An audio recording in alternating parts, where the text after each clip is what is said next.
President Trump's son-in-law and senior advisor Jared Kushner is under scrutiny for meeting with a Russian banker with ties to Vladimir Putin before Trump took office, but after he won the election. It comes as Kushner has offered to meet with Senate Intelligence Committee members to talk about these meetings. Republican Senator Susan Collins of Maine is a member of that committee. She joins us now. Always a pleasure, Senator. Good to have you on the show. Kushner says he will talk. He did not say he would testify. Is that a meaningful distinction to you? At this stage of the investigation, it's much more common for us to do interviews.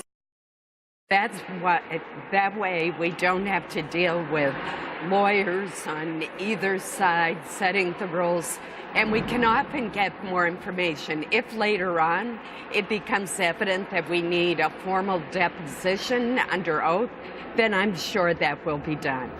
Senator, the White House says this is much ado about nothing. This was his role to meet with foreign actors. That's what he was doing. There was no real disclosure here or intention to deceive. What do you want to know? Well, first of all, I give Mr. Kushner credit for voluntarily coming in and talking to the committee so that we can ask those kinds of questions.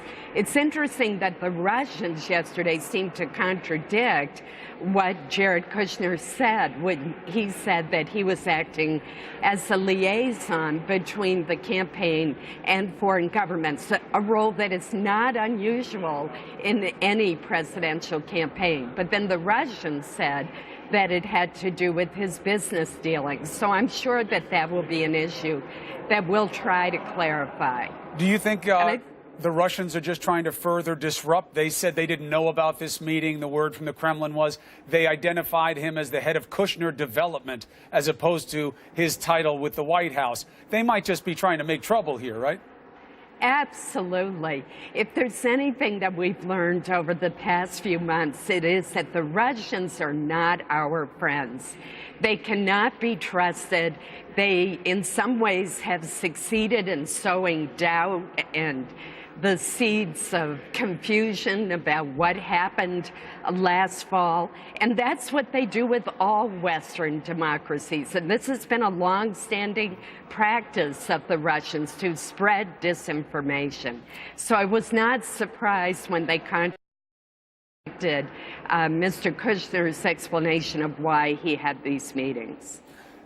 When we're talking about the probes into Russia, got to talk about what's happening on the House side. Have you ever heard of a move like what Devin Nunes did, going around the Democrats in the committee, as a Republican, obviously, that he is, going to Ryan, going to the White House, giving what was practically political cover in the midst of a probe? Following the House investigation is like following a mystery novel. You never know what's going to happen next. But I will say this, that although this has been a crazy year, the one thing that has remained constant is that the House never takes kindly to the Senate telling it how to operate or conduct its investigations. I have a great deal of confidence in the Senate investigation because it is bipartisan. The chairman and the vice chairman, Richard Burr and Mark Warner, are working hand in glove. And given the membership of our committee, I am convinced that we will do a thorough, credible investigation and follow the evidence wherever it leads us. I understand that. I appreciate you saying it, but you have to understand how there is doubt being cast because of what's happening. People don't distinguish between the House and the Senate the way you all do down there. And between Sean Spicer saying, how many times do you need to hear there's nothing there? So there's the word from the White House. And Devin Nunes running around the Democrats to give them political cover. It makes it seem like politicians cannot investigate one another and do it fairly. I know that we can do it fairly, and I have been involved in many investigations over 20 years in the Senate, and I've seen it done fairly. I've done it myself in a bipartisan way with Carl Levin, with Joe Lieberman, with Claire McCaskill, with past and present Democratic senators, and I know that we can do the job. I believe that our Senate investigation has far more credibility than the House investigation has at this point due to the controversies that you've just mentioned. It's a pretty low bar you're setting for yourselves. If you can't get over that one, Senator, I don't know what you can't get over. Let me ask you something. Judge Gorsuch is probably going to come up for at least a committee vote next week. Do you believe that this will go to the nuclear option, that to end an expected filibuster by the Democrats, you will need to blow up that 60-vote measure? Do you think that's going to happen? I certainly hope not. If you look at our history, there's only been one case in modern times where a filibuster has been used to derail a Supreme Court nominee, and that was way back in 1968.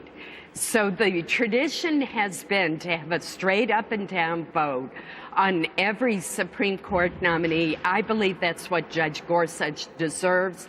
And I was heartened yesterday when one of the most senior Democrats, Senator Patrick Leahy, the most senior Democrat, said that that is what should occur. Senator Collins, thank you very much for your insight. We hope that you can get some bipartisan confirmation of what is fact in this Russian probe, because you're right. The House committee right now, it's like an investigation into who ate the last cookie in my kitchen. And I'm asking the kids to give me the answer. Senator, thank you very much. Appreciate it.